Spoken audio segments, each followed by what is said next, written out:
Welcome to English Grammar. This lesson is on the foundation of English composition, part 1. Real quick, let's look at the Grammarian's Guide and discuss what we're going to learn in this particular class. We're going to begin a discussion about the writing process. We're going to discuss pre-writing and then the initial process of writing. Now, I understand that for the last 14 classes, I have labored over the rules and regulations of English grammar. And now we have finally come to the fun part. What is all of these rules and regulations? What are they for? What was the purpose of putting you through the grueling work of learning all the different parts of speech, all the different rules of subject and predicate and sentence diagramming and the use of agreement between verb and subject and pronoun and antecedents? What did all that have to do with? Well, the whole purpose of grammar is so that you can write, so that you can speak properly, so that you can be creative with our language, with English. It's a very lucid and fluid language, growing every year. They're adding hundreds, if not thousands, of words to the English dictionary because the language is constantly growing. It's constantly being expanded upon. It's exciting today. It's an exciting day to study and to work on English grammar. But what is the point? The point is to get to the place where we begin the creative processes of the writing process. I use the writing process in a very loose sense because to compose means to form by putting together. Musicians, the great masters, Bach and Beethoven and Handel and Chopin, all of these great musicians, these great masters of their craft, they used to compose music using notes and using theory and composition to bring instrumentation together, to bring chords together, to form and to put things together in a method, in a pattern, in a process that to the human ear became a composition, became something beautiful that told stories through sound, through that creative process. In the same way, artists such as Van Gogh and Michelangelo and Da Vinci, they used paint and specific things, chisels and canvases to compose a masterpiece, bringing things together so that the viewer could then feel something incredibly beautiful with their eyes that spoke to something deeper than just a face value photograph, something incredible about looking at the stroke. One of my favorites is Monet, which he uses impressionism. So it's all these dots of paint that he used, and then as you start to back away from the photograph, from the painting, then you see the big picture. When you're looking right up close, it's all these little pieces. That's a composition. We're doing the exact same thing with words. We're going to learn the writing process. Now I have given you the tools in your tool belt. I have taught you how to identify the parts of speech, how to diagram using subject and predicate. I have taught you the basics. Now the creativity part, where we take up the pencil, we take up the pen, we take up the keyboard, we take up the text messaging, we take up our smartphones, and now we're going to unleash the full measure of the creative writing process. This is exciting times. I hope you're getting excited because a composition is a piece of writing that takes form as you put together these ideas you have on a subject. And it can be about anything. Few people realize that I'm actually a food blogger. I write about food. Yes, I love food. I like all kinds of food, from Brazilian food to Mediterranean food, Lebanese food, Chinese food, American food, kimchi from Korea. I mean, I dig food. I just love to eat. I'm one of those people, but I really like to write about food. I love to eat food so that I can express what my tongue is tasting, the sensations of textures and how to put these things together and how to create food. I love to cook. I love to be in the kitchen. It's part of a process. I love to experience the applied part of it so that I can write it out in creative, fascinating, fun, full of bright and colorful words that are selected to paint word pictures for people. This is all part of that composition that takes on a writing that takes form as you put the ideas you have onto a subject. It's a beautiful thing. This is a very fun part and reward to mastering English grammar.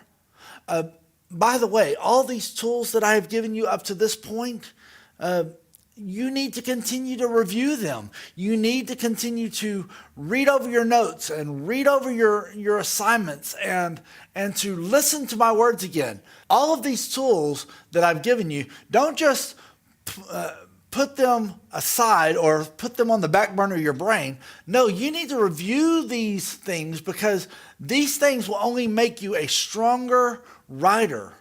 And this is a process. This is not just a instantaneous learning thing. You're not going to become a master author in the English language on first try. As you will see, this process is something that takes a lot of practice. And as you understand the process, you're going to be tempted to take shortcuts and to take leave of certain parts of it and jump from this point to this point, which may leave a lot of unfinished things in the middle. And let me encourage you right now, whether you be a novice or you be a well-advanced English speaker, let me encourage you at this point to stop. Stop jumping. You need to learn the process, and just like an infant learning how to crawl, learning how to walk, just like a toddler does all those things, you need to stop and put those things aside so that you can get back to the basics of the writing process and learn how to do this. Because once you learn this, you're going to use this process, I pray, every single time you get to a writing assignment or get to a place where you need to write. Because writing a composition, you must first have a number of specific ideas on the subject about which you are planning to write. It's not just pulling some idea out of the air and throwing it down on paper. No. You need to be able to articulate in your own mind how this thing which you're about to write, you must be knowledgeable about it. And there's a number of ways to do that. A number of ways. To write a composition, you must first have a number of specific ideas on the subject about which you are planning to write. You must then be able to put those ideas together. They must come together in such a way that they will form an effective whole composition. And there's a whole lot to it. It's not just slapping some words together, forming a sentence, creating a paragraph, and then creating a composition. There's a whole pattern. Everything that I've been teaching up to this point has been to develop this whole idea of getting to the microcosm of writing. Everything else has been macro. I've been looking at a huge overview, giving you specific sections at a time. I mean, I started with really large pictures. And remember, in the very first class, I told you that this is like an inverted pyramid. It's going like this. You're learning all these things so that you can go from large idea to very microcosmic. I mean, you want to be microscopic in your writing. You want to be concise. You want to be powerful with your words. And the only way to become a powerful orator, somebody that speaks the words, and a powerful author is to learn how to harness all these great vocabulary words and all these wonderful rules of English grammar so that you can then bring it all down to this pinpoint and just nail the subject down, to nail down these ideas. And so here we go. We're going to talk about this. So a composition has a controlling idea. That is huge right there. Okay, if we're to talk about the dog, the house, the car, the spouse, the country, the city that you live in, if we're to talk about any of those things, that is all over the place. Now, sure, all of those ideas that I just threw out there probably have one centralized idea, one centralized subject that are involved. It's you. You're part of a family. You may or may not be married. You might have a dog. You might have a cat. You might have a house. You might live in a specific city. You might have a family. You may have all of those things, but you've got to figure out how to control those ideas. They must be supported by specific ideas and details. In the writing process, it is not just enough to make a statement. Bo is the greatest English teacher in the entire world. It's not good enough to just say that. I must be able to support that statement that Bo is the greatest English teacher in the whole world with specific ideas and details. I need to give proof. If I make a statement in writing or in speech, I need to be able to support it. I can say without a shadow of a doubt that God is love, because John 3:16 supports that for God so loved the world that he gave his only begotten Son, that whosoever believes in him should not perish but have everlasting life. I can also go to 1 John, and I can talk about these things I have written to you that you may know that you have eternal life. I can talk about God's love because there are specific places throughout Scripture where God's love is revealed to us, and the ideas and the details of God's love, including his death, his burial, resurrection, crucifixion, and all the things that involve the passion of Christ, are written down in specific ideas and specific details, and specific theologies are built off of Scripture.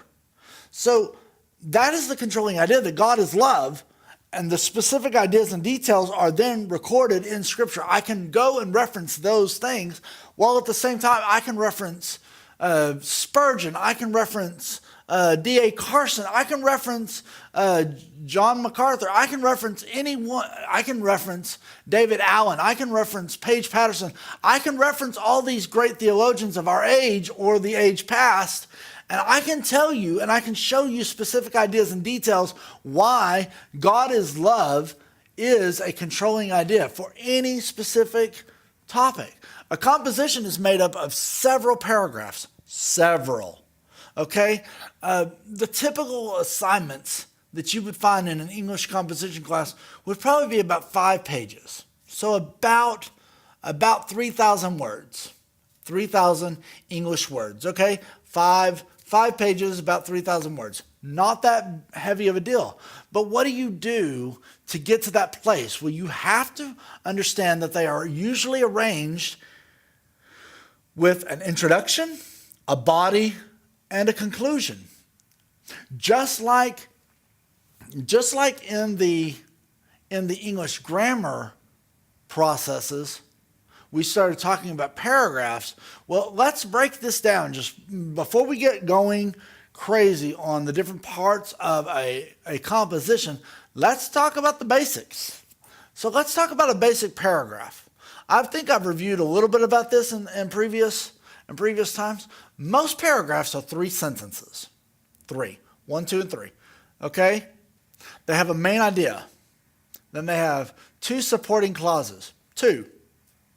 Meaning that the main idea is talking about something specific in the sentence. I mean, it's talking about something. The whole paragraph, the whole of everything, has got to support this main idea. Everything that we talk about in a paragraph has got to go to this main idea. It is the apex of that paragraph. 3 sentences, 2 of which have got to support this main idea. 3 sentences comprise the information that is given about that main idea. Each paragraph has got to be basic in this sense. We have to have support. There's no sense in just throwing something out like Bo is the greatest English teacher in the world. Well, if I have nothing to support that clause, if I don't have specific data or some, something somewhere that somebody has said it or written it or done something that supports that idea, then it's useless, and I need to not make those kinds of statements. I've got to have some support for any statement I make in written form and in speaking form, in oration. When you are speaking publicly, you cannot make a statement without backing it with some kind of support. And depending on the kind of writing or the kind of speech you're giving, that support can also be opinion. But you must give a reason for the main idea. That's the whole point of this basic thing. So, for instance, the main idea is Bo has a dog. Okay, so the supporting clause for sentence number 2, her name is Sandy. Well, that is talking about my dog. Sandy is my dog's name. Okay? Sandy. Okay, so Sandy is supporting my dog. Dog is the main idea. Sandy is her name. And so what is the third thing that I'm going to say? Sandy is a black and tan Shiba Inu. Okay? And that talks about the type of dog. It describes her. All of those things are true. Now, did I go and look it up in a book or in a newspaper? No. That's my personal experience coming out. But look at this. I've said this before. Everything we do has got to support this main idea. But these 2 sentences support each other. So this one supports sentence 2, and this one supports sentence 1. They build upon each other. The whole thing really goes from bottom up, while really and truly, when you read it, it's going from top down. So when you're reading a book or you're reading a speech, you're reading it from top to bottom. I know very few languages at all that you start at the bottom and read up. Now, I do know, certain languages that read right to left or left to right. I get that, but usually in written composition or in speeches, you're reading from top to bottom, while in truth, when you write, you need to be thinking from bottom up. Everything has got to build upon this main idea. The main idea has to be supported by this huge foundation. Now, admittedly, a paragraph should be like this. You should have that main idea. Main idea right there. This one. It should be main idea. While you have support here and you have support here. And as you're building down, as you're going down, it's getting broader. That support is giving foundation to that main idea. You have to tell your readers, you have to speak to your readers, why do you believe such things? It's super important that we get these basic ideas, because when you get to the basic outline of a composition, you're taking these paragraphs, these basic outlines for a paragraph, and you're creating a composition. So paragraph 1 will be an introduction. You're going to talk about that main idea. And in that main idea, you're going to have a thesis, which is going to give the reader a complete overview of this paper. This paper will outline why Bo is the greatest English teacher in the entire world. Great. That's a fantastic, not so concise thesis, but it would work for a basic thesis. It needs some work. It needs some draft. You need to make multiple drafts of it. You're going to need to refine that. Because Bo is the greatest English teacher in the world. Well, that can't be proven. I can already tell you that cannot be proven, because there are several terrific English teachers out there. There are several terrific English authors out there. I am not one of those. And there's never been anything written about me in public print that says otherwise. But in the introduction, you're going to give the nuts and bolts of what you're writing. You're going to talk about why that research is important. You're going to give a reader, in an essay form, you're going to give the reader something to grab hold of and to take, internalize, and then they're going to know how the rest of this composition goes. Because the body, just like in paragraph form, the body builds upon the introduction, and the conclusion concludes about what the body said. So everything working together. You're reading from top down, but you're really building from bottom up. Now, I will tell you that this is where the puzzle pieces get fun. This is a creative process. It's just like painting. It's just like creating music. You have to have an idea. You have to have a vision and a scope about where you're going with your writing. Before you ever get to the conclusion, you need to know the subject. And so we're going to talk a little bit about how you find a subject and where to find subjects, and then how to narrow that down, so that when we get to the writing process, we can start talking about the different parts of the introduction and the conclusion. And it's going to take us a couple of classes to get through all this. But trust me on this. This process is a lot of fun. Lots and lots of information, but lots of fun things. I hope you've got your notes out and you're making notes of everything that I'm trying to tell you, because this is really what it's all about. All those rules and regulations, great. Keep them on the fire. Keep them in the hot pot up front, so you can remember them, so you can think about them, so you can use them to create sentences, which create paragraphs, and paragraphs put together create excellent composition.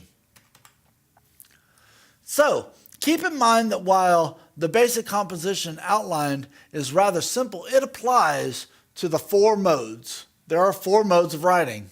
Let's talk about those real quick. Exposition, there are 4 modes. Exposition is usually informative, informational, inform, or to explain.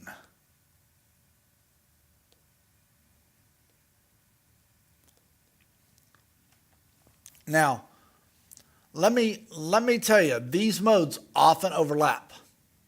While you're explaining things, you may find yourself using the art and craft of persuasion, especially if you're a preacher. If you're a preacher, you're going to hopefully learn expository preaching, where you take the text of the scriptures, you read them, you're not reading into them, but you're allowing scripture to breathe into your message.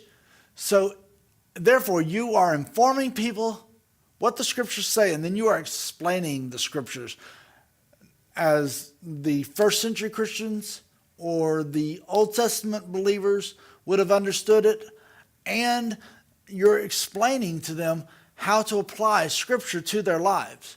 You may use the art and craft of persuasion. You may use narration to tell the story of Jonah or Moses or Jesus. You may use description when you talk about the crucifixion.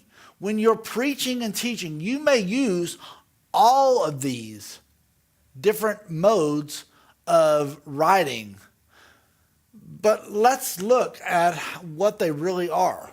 So exposition is the art of informing. Okay? My background in My background in English grammar really is a background in communication, newsprint journalism, okay? I'm used to writing short 300 to 500 word stories called beats that are in journalism. A lot of what you see in newspapers, whether it be the New York Times or the Wall Street Journal or the London Standard or Al Jazeera, any of those kinds of BBC, NPR, any of those kinds of things, CNN, Fox, all of these different news media use expositional writing. It's very basic. It's informative.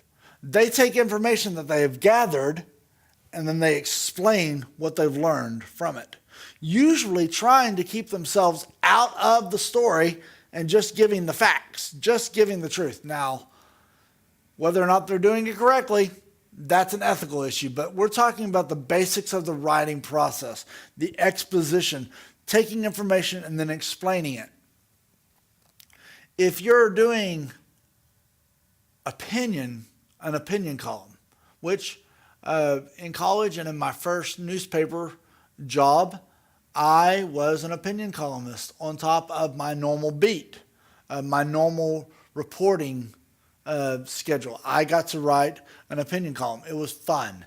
I take political science or something that was going on in current event, and then I would talk about it, and then I would share my opinion and why a person should think the way I did. I would try my best through the power of words to persuade them to think and feel the same way I did, impassioned or rant against a certain situation. In the same way, when you preach, oftentimes it is a mild form of persuasion. In fact, the Apostle Paul says that we plead with people. We use the work of the Holy Spirit to persuade people to turn from their sin. So this art of persuasion is something that you must learn how to do.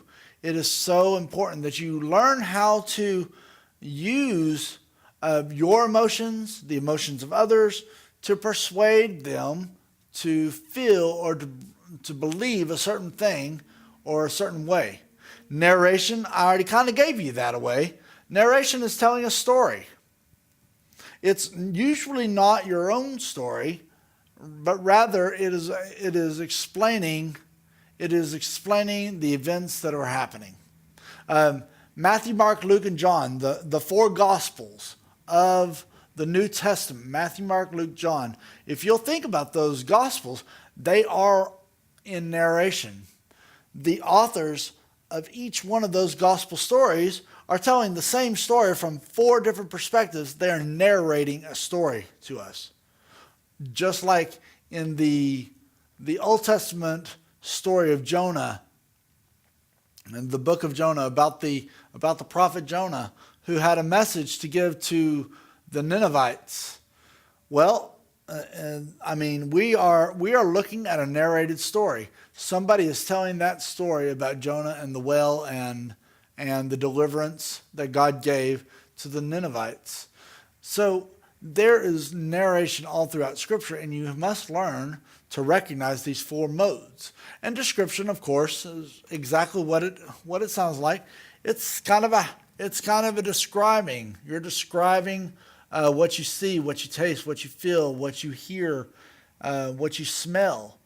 Descriptions, very powerful. Like I said before, I blog about food a lot. So I use a lot of description words when I'm describing the food that I'm eating or the food that I've eaten or the food that I've cooked. I love to talk about those kinds of things. I love Scripture. When I'm describing the crucifixion, I get graphic. I use really powerful words when I discuss the flogging of Christ, the bleeding of Jesus. When I'm sharing the gospel with somebody through the act of evangelism, I get description. I get those descriptors going because they paint pictures for people. to the point where you can close your eyes and you can almost visualize and you can almost hear the crowd crying, "Crucify, crucify." Well, if you're no good at using description words, then you need to work on that. And that uses a lot of vocabulary. And in English, it's the same way. There is a sin with boring writing, especially boring preaching. And I hope that the writing process teaches you how to write sermons in a powerful way. Writing is a fun and creative process. Few people actually master the process of writing. And then they complicate the process by trying to skip key steps in the writing process. See, it's all about balance. It's all about learning this process. And it's just like I said earlier, you are now a toddler. Just revert back to the toddler stage and recognize you're about to learn how to crawl, you're about to learn how to take your first steps, then you're going to learn how to walk, and then you're going to learn how to run.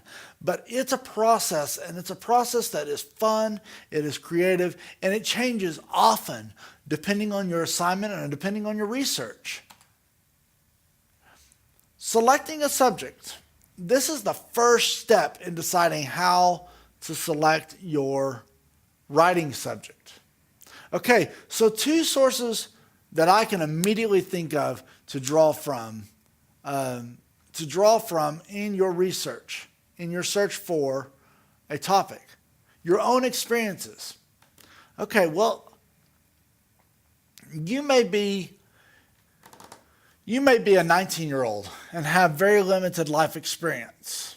You could, however, have had a lifetime of experiences, or maybe not. But you can draw from your own experiences. Maybe you remember a time in your life with great joy where you learned something really deep at a young age. Well, you could talk about that because those experiences are very real and very natural to you.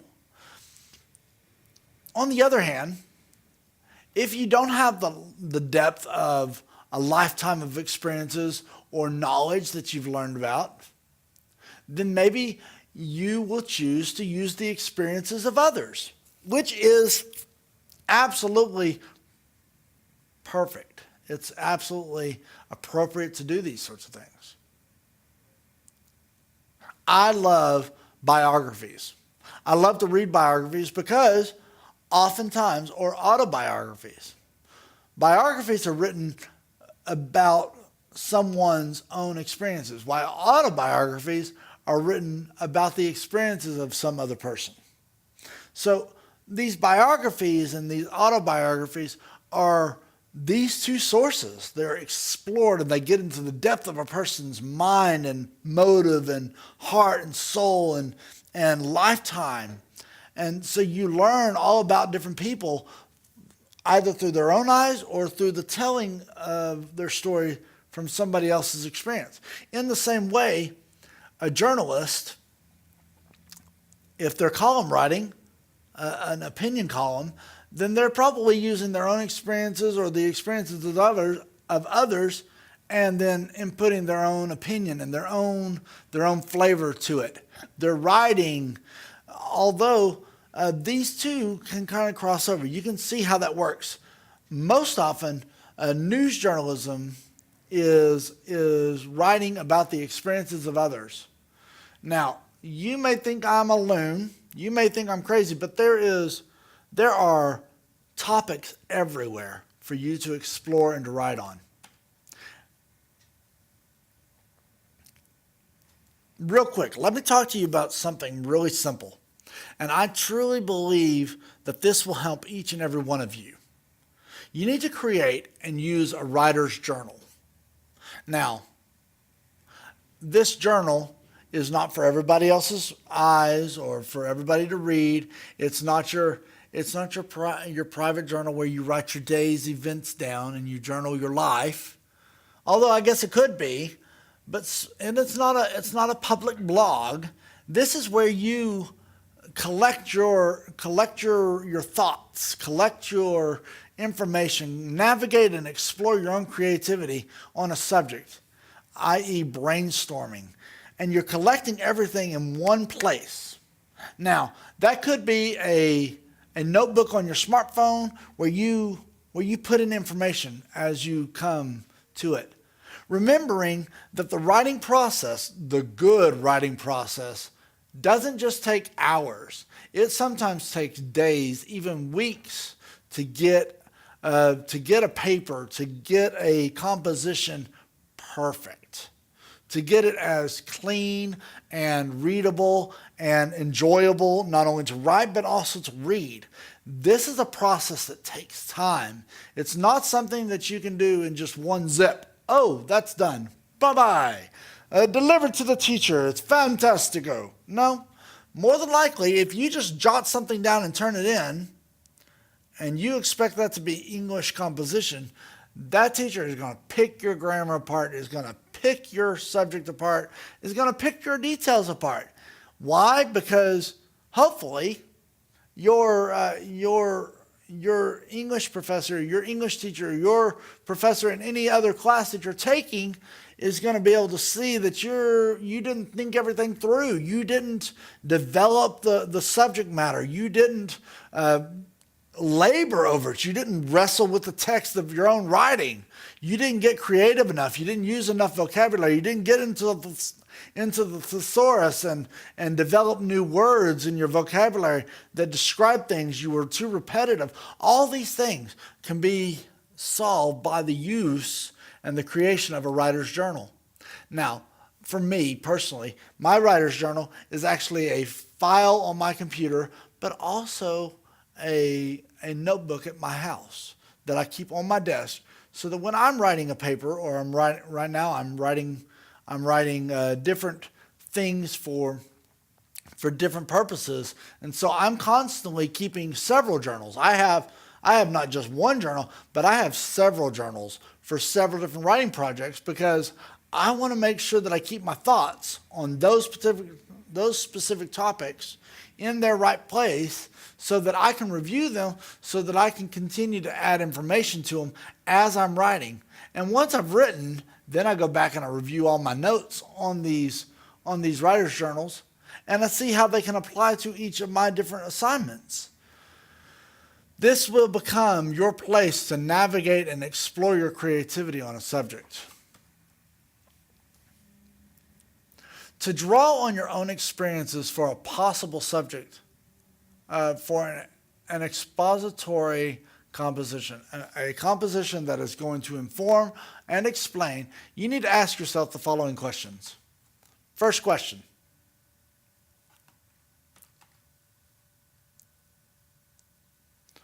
what am I interested in and why? And seriously, when you ask yourself these questions, don't just ask them in your head. Actually sit down and write out a paragraph, write out 3 sentences on what am I interested in and why. For me, if I were going to write a paper, just throwing things out there for you guys, I would write about food. I would write about music. I would write about other literature.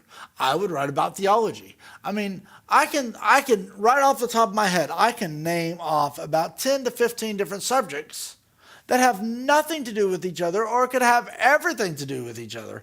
But I have a plethora, I have a lot of interest in this world besides just teaching English. I mean, I could obviously write on the purpose of the noun, but that's kind of, I mean, that can get really boring. It can really put you to sleep. So just need to have a plethora of things that you're interested in. And then you need to be able to articulate. You need to be able to explain why you're interested in these things. Also, you need to know, what do I know how to do well? Truthfully, if you're drawing on your own experiences, you don't want to write. I would not write on mechanical engineering. Why wouldn't I write on mechanical engineering? One, because I am not a mechanical engineer. I have never gone to school to be a mechanical engineer. I am not gifted or minded. I do not have an acute knowledge of mechanical engineering or the work of mechanical engineers.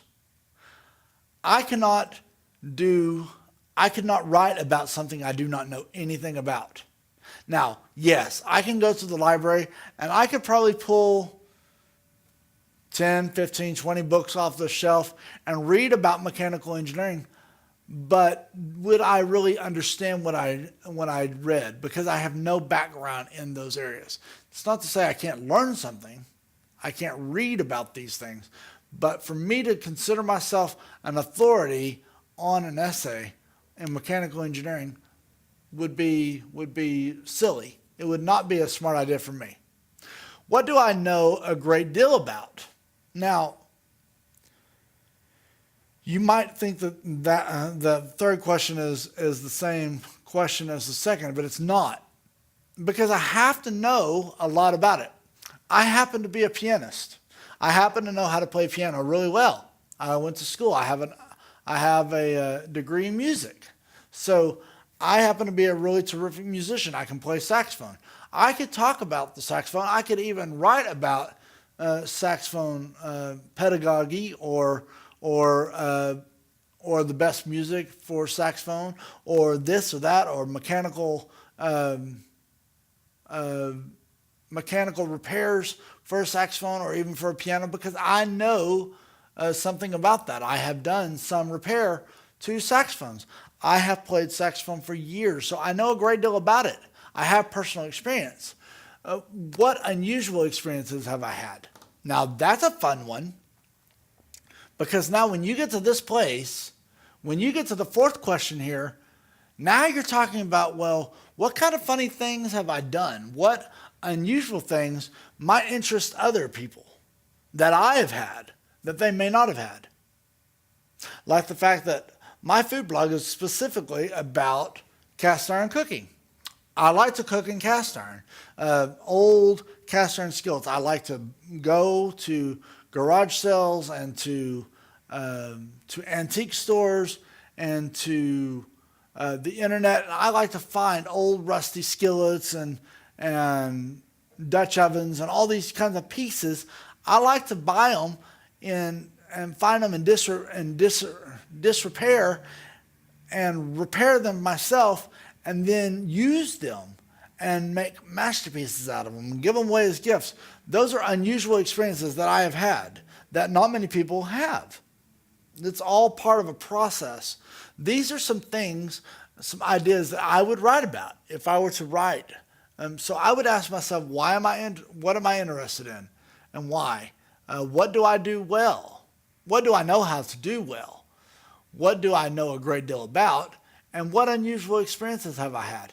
And as I'm writing these answers out, and I would suggest that you write them out in your journal so that you can then go back and review them, then you could talk about which of my interests or experiences lend themselves to the purpose of an expository composition to inform or explain. What interests, what experiences would make a great paper is what you're asking yourself. So keep a notebook and a pencil or a notes app in your smartphone with you as you walk through your neighborhood, down your street, through a crowded shopping area. Why would I do all this? Why would I use my smartphone? Well, because, truthfully, I usually have my smartphone on me all the time. So I'm constantly aware that things are happening all around us all the time. I mean, not a day goes by that the newspapers aren't reporting things. Even in the Metroplex, there are newspapers every single day reporting something brand new or continued coverage on something that is happening in our community. Okay, so you can't tell me that there's nothing to write about. You do not have enough experience in life to write a composition. Absolutely you can. So you keep a notebook, you keep a pencil or pen with you so that you can make notes of things that you encounter as you're walking down your street or walking through your neighborhood or in a crowded shopping area. There's all kinds of fun things to write about. You have to get creative. You have to think outside of the box. The best illustrations I ever get when I'm preaching and teaching God's word is when I'm watching people. When I go somewhere and I'm intending to do something else, but I'm constantly watching people around me, getting stories, getting ideas from life. Look for subjects of interest to other people. The best kind of writing, the best kind of compositions that I like to read are on subjects that interest me. Okay, so I'm a theologian by training, by education. I have studied theology. So I like to read on evangelism. I like to read on missions. I like to read in theology of eschatology, of last things. I like to study Revelation. I like to study the Gospel of John or the person of the Apostle Paul. I love those topics. Those are just a few that would interest me. So when you are thinking of subjects of experiences of others, look for subjects that interest other people besides yourself. Maybe it's a new collection at a local museum. Maybe it's the activities that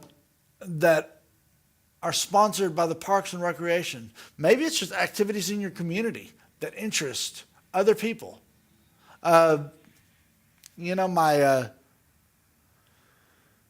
This last Sunday, just 2 days ago, we had the NFL, the National Football League Super Bowl here in the United States. Huge ordeal. These are activities that were on the news all day yesterday. Oh my goodness, people reporting about every little play and every little thing that was said and done about this football game. And 3 days beforehand, all the same kinds of things. Huge outpourings because reporters were reporting on things, on subjects that interest other people. Because people want to know things. You can also search for subjects as you read or watch the television. There's nothing wrong with reporting and doing research on your favorite television show, or maybe your favorite newspaper, or maybe your favorite sitcom, or whatever. There's plenty of things, life experiences that you can write about. Perhaps a newspaper article or a local politician will suggest an idea. Keep in mind that the purpose of expository writing is to inform or explain, to grab somebody's attention with your main idea and then to explain it in such a way that you inform them and that you explain your position on the argument. And by argument, I do not mean that you're disagreeing or that you're fighting against something, but that you are making a clear statement of why you believe something, and then sticking to your guns by adding information and adding details and supporting information. To write an effective expository composition, your interest in and knowledge of your subject must be deep enough to develop an entire paper, several paragraphs about that subject. And that's hard sometimes. That's very, very hard sometimes. In my PhD studies, occasionally I had to go to the library and I would have to check out 10, 15, 20, 30 books on a subject so that I could gain adequate knowledge and understanding deep enough. Not that I didn't know about something, but gaining adequate knowledge that was deep enough for me to be able to develop several paragraphs on that subject. I could talk lightly about the crucifixion of Jesus because I believe that Jesus was crucified.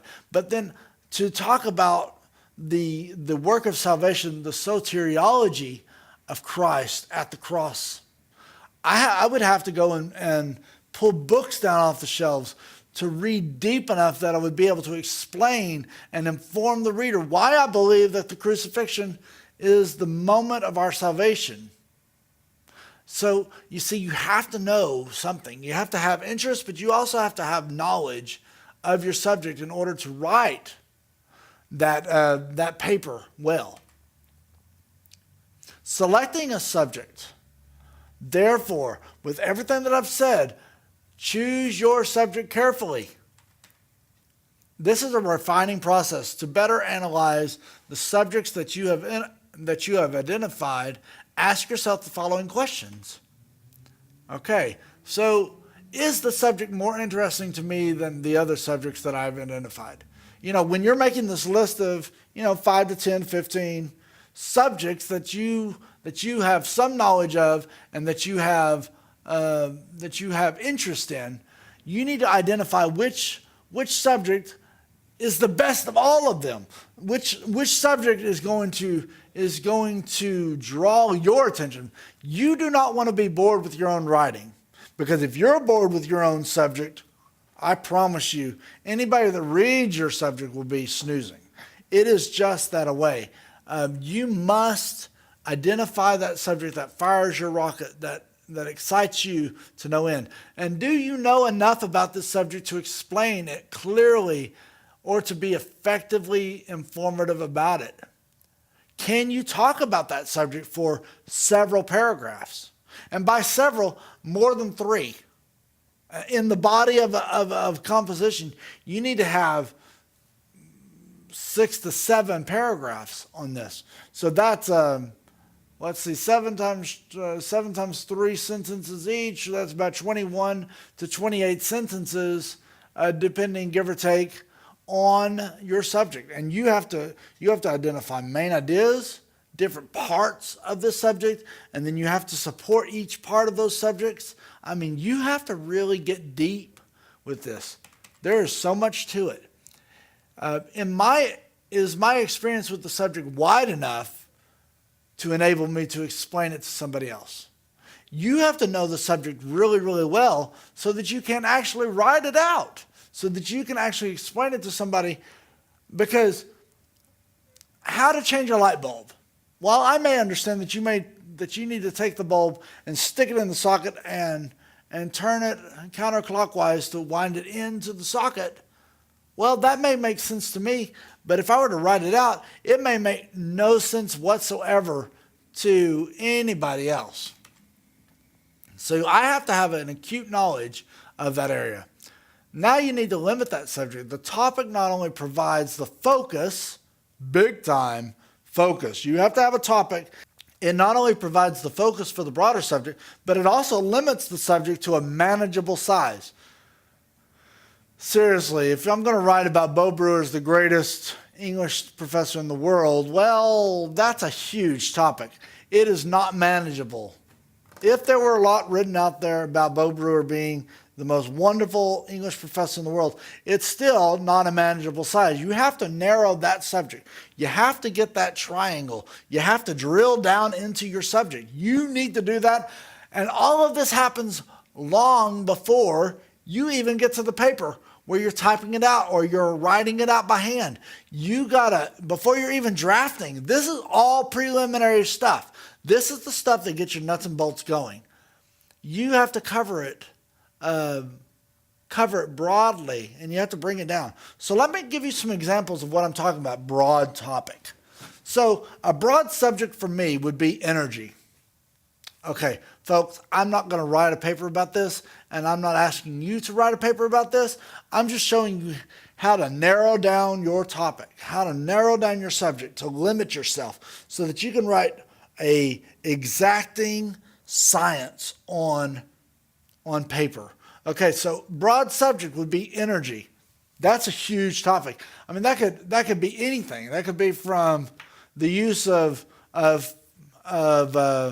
nuclear energy, or that could be wind energy, or water churning energy. I mean, there's a number of ways that we could talk about energy. We could talk about the effects of the Einstein light bulb, or not the Franklin light bulb, or we could talk about these new LED lights. We could talk about anything. There's lots of things to talk about with energy. That doesn't tell the reader anything. Now, breaking it down, slightly limited. The energy problem today. Whoa, now we're narrowing our focus down. We're getting somewhere now. And this is all stuff that you're going to be doing inside that beautiful writer's notebook that's really only for you. This is for your eyes only. This is just to help you to work through a process of writing. And then a more limited topic would be renewable sources of energy. See how that worked? We went from energy to the energy problem today, which is great. That's showing something. But now let's talk about renewable sources of energy. How do we renew energy? What do those sources look like? Further limitations would be how a solar energy cell works. Whoa, that's a really, really limited thing. Now we're talking about solar energy and what does it look like and how does it work? And you got to be able to explain all that. Now, I don't know anything about energy like this. I can't be a part of that conversation. I can read, the local newspaper when it reports on such things, and I can get excited about it, but I couldn't tell you the science behind solar energy and the cells that work. How about growing trees for fuel? That's another topic, another limitation. All part of energy. Building a backyard windmill. Well, these are 3 examples of limiting a focused topic, creating something that you could write about. So ask yourself the following questions while you're trying to limit a topic. What are some aspects or specific parts of the subject? Which of these aspects are limited enough in focus to cover adequately in the space of my disposal? Okay, really, the space. If your professor only wants 5 pages of written material, is 6 going to cut it? No. Is 4 going to cut it? Nope. He wants 5 pages. So you need to figure out how to limit your words, how to focus your paper so that you can adequately, meaning that you cover the subject from top to bottom in 5 pages. That it's exactly what he wants, what your professor or what your editor wants. You need to be able to write with all of the aspects. Which of these aspects are the most important? Which ones can be disqualified? Which ones am I going to write about? Which ones am I going to be focused over? Then, to select one topic to write about, you need to ask yourself really quick, which of these limited topics best suits my interest? Again, going back to your knowledge and your experience, going back to you, because at the end of each assignment, your writing needs to be exactly that, your writing. It needs to express your interest, your knowledge, and your experience. Whether it be book reviews or it be research papers, if the only thing you do is copy word for word what you think the book is about when you're writing a book review and informing and explaining, that's going to be really boring. Why not talk about how this book impacted your interest, your knowledge, and your experience? And in the same way, when you're researching, if you're not including your own, how does this interest, how did this research increase your knowledge or your experience? If you can't explain all that, you're in deep trouble. Now, we need to consider purpose, audience, and tone. When you're writing, you need to be thinking about the purpose. Since your purpose in writing expository composition is to inform and to explain, you need to consider whether the topic you have chosen clearly lends itself to that purpose. If it's a how-to build a peanut butter and jelly sandwich, well, that's all good and fine, but you need to figure out if that topic really lends itself to the purpose of your paper, what you really want to say. If you pick a topic on how to build a a backyard windmill, and you start writing about that, but you then you begin writing about how to make a peanut butter and jelly sandwich in the middle of that, you've missed your purpose, because those two don't mesh. They don't agree with each other. They're not on focus. They're not on purpose. You need to know your audience too. If I were writing to the science community, if I were writing about wind energy to a science community, then I'd better have my nuts and bolts ready and all my information correct, because I cannot go before a science committee or community and write about how to build a great peanut butter and jelly sandwich, because that audience doesn't care. However, when I'm writing to my audience as a food blogger, well, naturally they come to my blog to see how I'm writing, to see what I'm cooking, to see what interests me, because they have interest. I'm writing to a specific audience. And that also helps me to develop my topic, and also the tone. The tone of a composition reflects the writer's attitude toward the topic and must be appropriate for the intended audience. Okay, so this is a serious one. This is really, really hard. Sometimes I happen to be a pro-life person. Let me just get personal with you for just a second. I believe that all life is precious, from the moment of conception to the moment of death, natural death. I believe that life is precious. I believe that the sanctity of life is incredibly important. So I'm always supporting those people that value life and don't commit, that don't have abortions. I'm anti-abortion.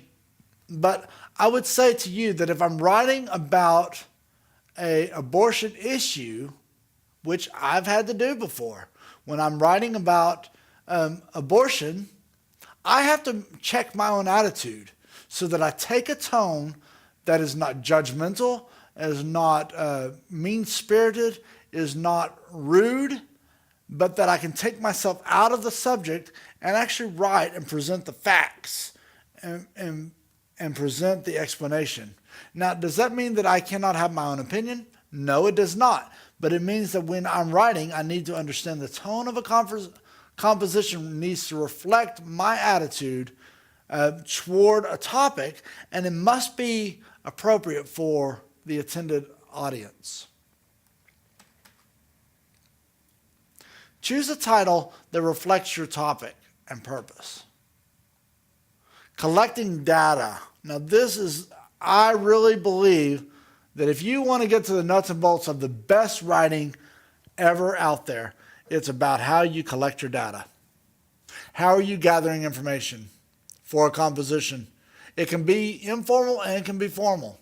Informal meaning it can be based on blogs. It can be based on TV, on commercials, on this and that and everything else. It can be very informal. You can even interview your next door neighbor about something, or your best friend.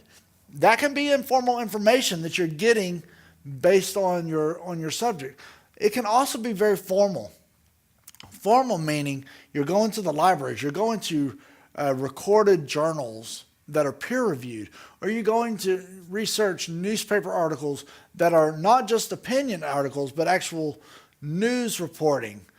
You need to, and you're going to find library books, you're going to find monographs, and you're going to find minutes from meetings and different things of that nature. That's very formal. That kind of information can be gathered to help you execute beautiful expository composition. And brainstorming. I cannot tell you enough how important brainstorming is, and clustering really is. Let me give you an example of a cluster. Objections to TV commercials. Okay, that would be my topic for this brainstorming section. Okay, this is really fun. Okay, so my thing is objections to TV commercials. Okay, so go on, just get you a piece of paper out there. Get you a piece of paper out there, and now, while you do it, you write in the middle of the page, TV commercials. Just write it out there. That's the only thing. Nothing else is on the is on the page. It is all just TV commercials. And now we're going to brainstorm and we're going to bubble. What are some things about TV commercials? Well, for me, they're irritating. So I draw. TV commercials are irritating. And sometimes there's too much repetition. Now, these are things that I'm thinking as I'm brainstorming issues. Now, it's not all bad. I mean, I don't like commercials on radio either. I think that it interrupts my programming. Oh, I hate commercials in the middle of a good movie. Oh my goodness. You get right there to the end of it and they leave you cliffhanging because you have a really long, a very long commercial. I mean, it seems like sometimes there are more commercials than there are actual television programming available to you. Although, and on the upside, sometimes they pay for programming, depending on what. I mean, good grief. On any given Sunday or Saturday night, if you're watching certain channels, you're going to find lawsuits to drug companies. It's just, I mean, it's terribly boring. They emphasize luxuries. Now, I'm not telling you this to make you think that I'm anti-TV commercials. The topic is objections to TV commercials. So I'm using this. Who cares about detergent? I have used the same laundry detergent for years. I don't wear makeup. I don't do it. But that's another objection to TV commercials. I don't believe that women need to be that concerned with their outer beauty. I think beauty is something defined by God completely different. I think that they're often over dramatic. Ugh. I get so sick of singing commercials. You know, you have your television set for one volume, and the minute the commercial comes on, it's like screaming at you, like so you can hear it at the far corner of the earth. I mean, these commercials are so loud. I mean, all these things. Sometimes the information they give is misleading. All these things, cereal commercials. I'm like, I don't eat that much cereal. I mean, all these different things. You see how they all are ideas that I had about TV commercials or my objections to TV commercials. And this is just a few. This is not exhaustive. I could do way more. And this is to help you to get an idea of topics, of subject matter within the topic that you need to use to write your paper. So one of your paragraphs might be on the emphasis of luxuries. If you were writing a paper about objections to commercials, I might talk more about dramatic singing commercials. You might even be able to combine some of them. I mean, that's true. Detergent, cosmetics, cereals. I mean, all those things are together. I might talk about how irritating I get. It interrupts my programming. Those two things come together. I mean, you could just see how all these things come together, and these are all smaller parts, smaller pieces of that puzzle, that great overarching banner of the objections for TV commercials. When we come back on our next class, we're going to talk about we're going to continue our conversation about the foundations of English composition, part 2. Thank you, and have a blessed day.